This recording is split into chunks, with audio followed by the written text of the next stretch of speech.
For Christmas, I got Buck in the Cursed Cartridge. I had to look down because I keep calling it Buck the Bunny. Anyways, this is actually a chromatic game, but I have not opened this box since I did the update video where I updated this. I actually played it on this guy right here, which I'm nicknaming the Hybrid GBC, which I can understand is a little confusing because there's the hybrid GBA mod that's a shell mod that's half glass, half metal. Anyways, if you haven't watched this video, is a hybrid Game Boy screen where the backlight right now is completely off, like an original Game Boy, but you can turn on the backlight if you are in an area where you need a backlight, or you can turn off the backlight and you can save a good amount of power and you can have a closer to original Game Boy experience. It's not exactly original, but I'll save that for the review that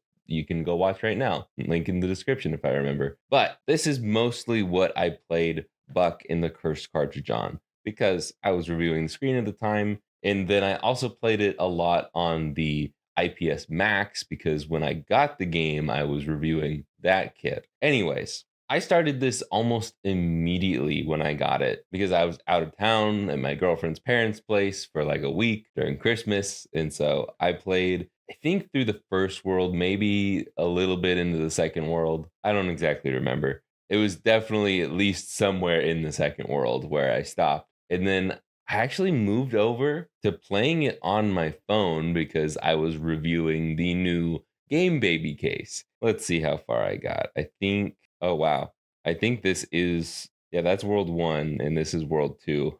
So I got somewhere.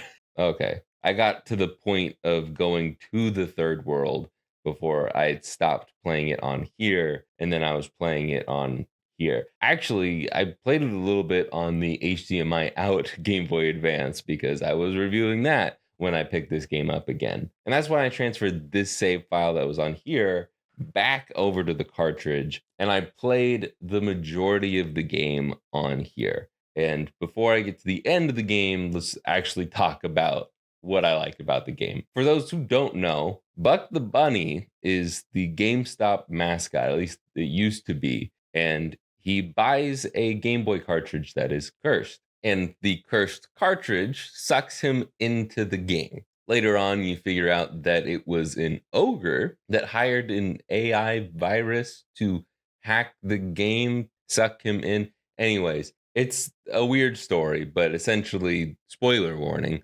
this ogre was originally supposed to be the GameStop mascot. And then he got replaced by Buck, and then he's taking his revenge on him here. And in the fifth world, you finally take down the ogre, but that's not the end. You now have to take over the AI virus because it's locked the ogre and Buck and everybody else in the cartridge, and you have to defeat him to get out of the game. There are 6 worlds, and there's 9 levels in each world, plus you have to play a little mini game in between each world to traverse between the worlds. It's a really clean setup and it's a really fun game. It's a platformer and you are a bunny with a gun. And even though you have a gun, there's still a lot of enemies that you can't shoot. Some of them will have shields, but some of them just, there won't be any rhyme or reason as to why you can't shoot them. You have to jump on their head. And then there's enemies that you can't jump on their head. You have to shoot them. It's very simple. It's very straightforward and it's a lot of fun. And the difficulty ramps up pretty well. It's not like too easy in the beginning. It's easy enough in the beginning, but there's a little bit of a challenge. And with each world, it gets harder and harder. And I feel like it really scales really well. And the last 2 worlds are very difficult. I'm sure there's people that are better at games than I am that can just breeze through this no problem. But the 6th world is very hard. So hard that I ended up getting, I think I was at level 6-5, like halfway through World 6. I'm like, screw this. I got out the analog pocket, which I think is hilarious that I've played more of the chromatic game on my analog pocket than on the actual chromatic that I own. And I used the heck out of save states in this game. For the last few levels, I really only needed a couple of save states. And honestly, I think if I wasn't just like ready to be done with the game, which I know sounds bad, but I'll get to that later. I think I could have beat all of the final world without save states. I got that far without save states. So I don't think I really needed save states, but I wanted to be done with it because at the time of recording, Pocopia or Pocopia or however the heck you want to say it is out now and everybody's like addicted to it and I want to play it. So I wanted to beat this game with this Game Boy to review it. I was reviewing this Game Boy screen playing this game and I said I was going to beat it. I wanted to beat it. Otherwise, I would have taken my time and probably tried to beat it on this, but inevitably, I think I would have needed to use save states for the final boss. The final boss is incredibly hard. It took me a good amount of time to figure out how to beat the final boss. And then I did get the hang of it, but then there's like a fourth stage where he turns into like a clone of you. And it was like really hard for me to beat this. So I ended up using save states. And the reason why I was using save states is because I'd gone through all three of the stages with this guy, and I only had two lives left or one life left. And I didn't want to do the first three stages again to have more lives to take on the last part of the final boss. So I struggled with that last part for a long time with save states. Now that I'm thinking about it, I think I probably could have done the whole game without save states. The point is, it's a tough game, especially towards the end, but it's not like an arbitrary difficulty. There's actually skill to it, and you have to figure out how to beat the boss. Like the last stage of the boss, I was fighting him. I was in this rhythm forever. I'm like, he's not dying. And I realized I was doing it wrong. And I wasn't like, I was frustrated that I was doing it wrong for like a solid 30 minutes, but I wasn't that upset when I figured it out. It was more satisfying than anything. And there's a lot of games nowadays that are just hard for the sake of being hard. This game is not like that. You have to have skill. You have to be precise on how you're landing on the different opponents or how you shoot and jump and whatever. There's skill to it. And it's good at showing you as you go. And it's not just telling you, it's showing you. And from a game design perspective, I think that is awesome. I got so much out of this GameStop game than I ever thought I would. Initially, I wanted it because, haha, funny GameStop game, Bunny got a gun. And then it turned out to actually be a really good game. I would love to know if there is a sequel, whether it's a spiritual successor or an actual sequel with GameStop and Mod Retro and all that. I'd love to know. As much as people dog on Palmer Luckey, and for good reason, their version of Tetris in this game, they're putting out some good games. And I really haven't even tried any other chromatic games.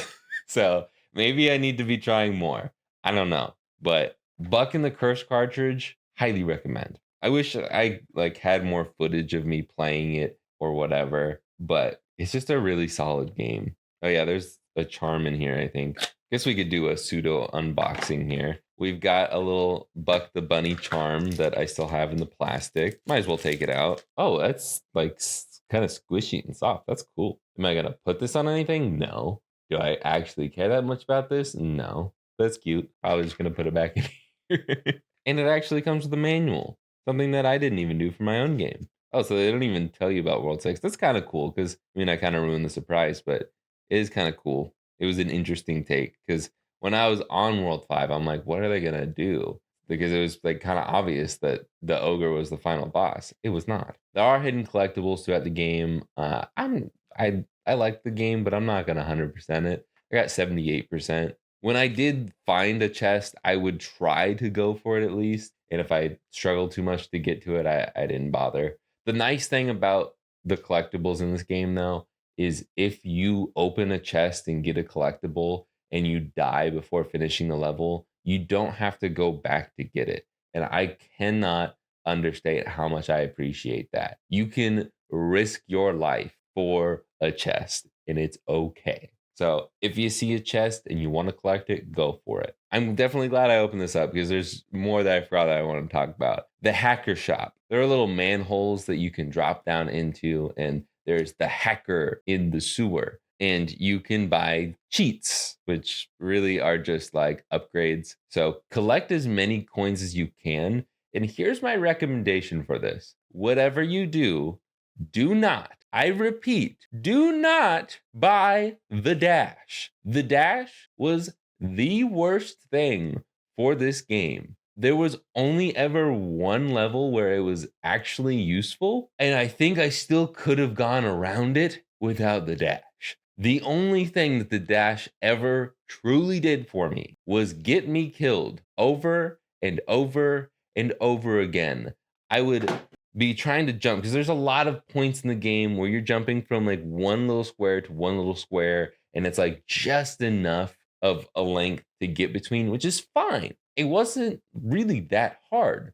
The hard part was I'm holding right to go over, but then I need to lift up to stop. And then I'm getting ready to go right again to jump again. And if I did that too fast, it would think I'm double tapping right and wanting to dash right. And it would get me killed so often. There'd be points where I'm just like holding down right. And I just lift my thumb ever so slightly, and the game thinks I'm trying to dash, and it gets me killed. And oh my goodness, that was the most frustrating thing about this game. And there's no way to refund your dash. There's no way to turn it off, at least that I know of. Just avoid the dash at all costs. There's also an air dash because you can't dash in the air, thank God. But I don't think the air dash would have been any better. I think I probably would have gotten even more angry if I would have just gotten that, if I would have gotten that as well. The float is 9,001 coins. I don't know if that's actually possible to get that many coins. I mean, you can go into a level like Collectibles. If you collect coins and you die before finishing the level, those coins don't go away. You can literally farm coins by getting a bunch of coins and dying, getting a bunch of coins and dying. So if there's a good amount of coins near the start of a level, you can literally just farm coins like that. And I think that's kind of cool. But I kind of have this feeling that if it's 9,001 coins, you can actually get 9,001 coins. But let me know if you can in the comments. I'm not going to sit there and try it. I'd say get your extra lives and then maybe go for the double jump. I don't think there's really anything else you need in this game. And even then, you can go through the entire game without the double jump. I never got the double jump. In fact, the double jump may be just like the dash, where it would just get you killed more often than not. So, yeah. And at the end of the game, you can unlock hardcore mode. At least I don't think it was unlocked before then. You start with almost all the cheat upgrades. I have not tried this. You get no respawns. So, if you die, your save gets wiped. You have to start over at the beginning. It's like a Nuzlocke, I guess. There are very few, but there are a few fountains in the overworld when you're going between levels. At least I only noticed like one. There's probably more that I just never went out to, and you can heal yourself. I think the one that I know of was in the third world, in the snow world. I never really used the fountain anyways, because if I complete a level and I don't have full hearts, I'm probably gonna die the first time I try a level anyways. So when I die, I'm just going to respawn with full hearts anyway. So it really isn't that big of a deal. You can't farm health or anything like that. Once you beat a level, you cannot re-enter it to collect anything else. Okay, so don't do hardcore mode on the same save file. If you only have one save file and you start hardcore mode on that save file, when you die, because you probably will, you're going to lose that save file and you will lose hardcore mode and you'll have to beat the game again to unlock it. So don't do that. There's also a mini game mode where you can just go back and play the different mini games, which the mini games are the things that you do to traverse between the worlds. You've got a little like Donkey Kong Country rail jump thing that is kind of fun. You fly around and shoot like in Super Mario Land, the first one. There's like one or two levels where you do that. You've got a ski slalom. I don't even know if slalom is the right word. You go downhill on a ski, dodging trees and stuff, jumping. There's like a Galaga type game, and then this game was awful. I really did not like doing the moon one where you're like on the moon using tanks to shoot other tanks. I did not like that one. I struggled with that one. If you want to see the story, I'll let you pause to read. Also, there is no ESRB rating for this game. Shocker. But while censored sometimes, there is swearing in this game. Fair warning. I mean, it's a bunny with a gun. Maybe don't get it for your 8-year-old. Plus, they probably end up hating you after the fact because this is a hard game. I will finally boot this thing up on a chromatic, though, if I can get the freaking box open. As much as I like my rechargeable Ladas, man, this thing should have just came with a rechargeable battery pack. I know that one exists. I'm not spending money for that. I'm a founder, dang it. I deserve the battery pack. Honestly, that looks pretty similar to this screen, but this is definitely brighter. I can look at my collectibles. I did not get nearly enough collectibles. I thought I got a lot. That's funny. Now it says 77%? What the heck? It literally said 78 when I had it in this one and in this one. Let's try hardcore mode just to get us started here because I did beat the game. What does it think that I didn't beat the game? Is that why it says 77%? I beat the game. Okay, never mind. We're not playing on there. Oh, is it because I gotta go through the credits again to get back to the beginning so I can try hardcore mode? Also, before I forget, this game was made with GB Studio, and I think that's sick because I didn't realize that GB Studio could do something this crazy because this game has a lot to it. I mean, honestly, there's some points of the game where I'm like, I'm shocked that this even runs on a Game Boy. Obviously, the graphics are Game Boy graphics, but there's just so much to it. It's crazy. Also, I skipped over it, but there's a little bit of a post-credit scene that's setting up for a sequel, and I'm excited about that. Okay, there's my 78 again. But what's funny is I haven't been able to find this game at any physical GameStop locations. And it was really frustrating. Where's my gun? Oh yeah, I guess I should probably I had a gun the whole time. I guess I should probably also talk about this. You have to kill every enemy to move on, like to complete a level. Oh, hello. See, like these guys, that guy had a little couple of shields there. Oh, and and oh god. Oh man. Okay. Well, there's 3 lives lost. Yeah, let's see. Yeah, there's the dash that got me killed all the time. You just double tap the side you want to dash to. You can't dash up or down. Double jump. There we go. Oh, hello. I wasn't expecting enemies. Am I really gonna die on like the 3rd level in hardcore? Am I really that bad? I don't know why I'm playing this still, but yeah, I just basically wanted to check out hardcore mode. I'm not the type of guy to actually put myself through this pain. So yeah, the hacker shop is closed. I don't want to put the hacker out of business. But yeah, that is Buck the Bunny. This was not the best review of this game, but hey, it's the second channel.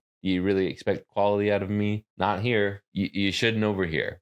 But anyways, I got some more packs to open on Pokemon, so I guess we'll end with this. That was terrible. Like and subscribe. Bye.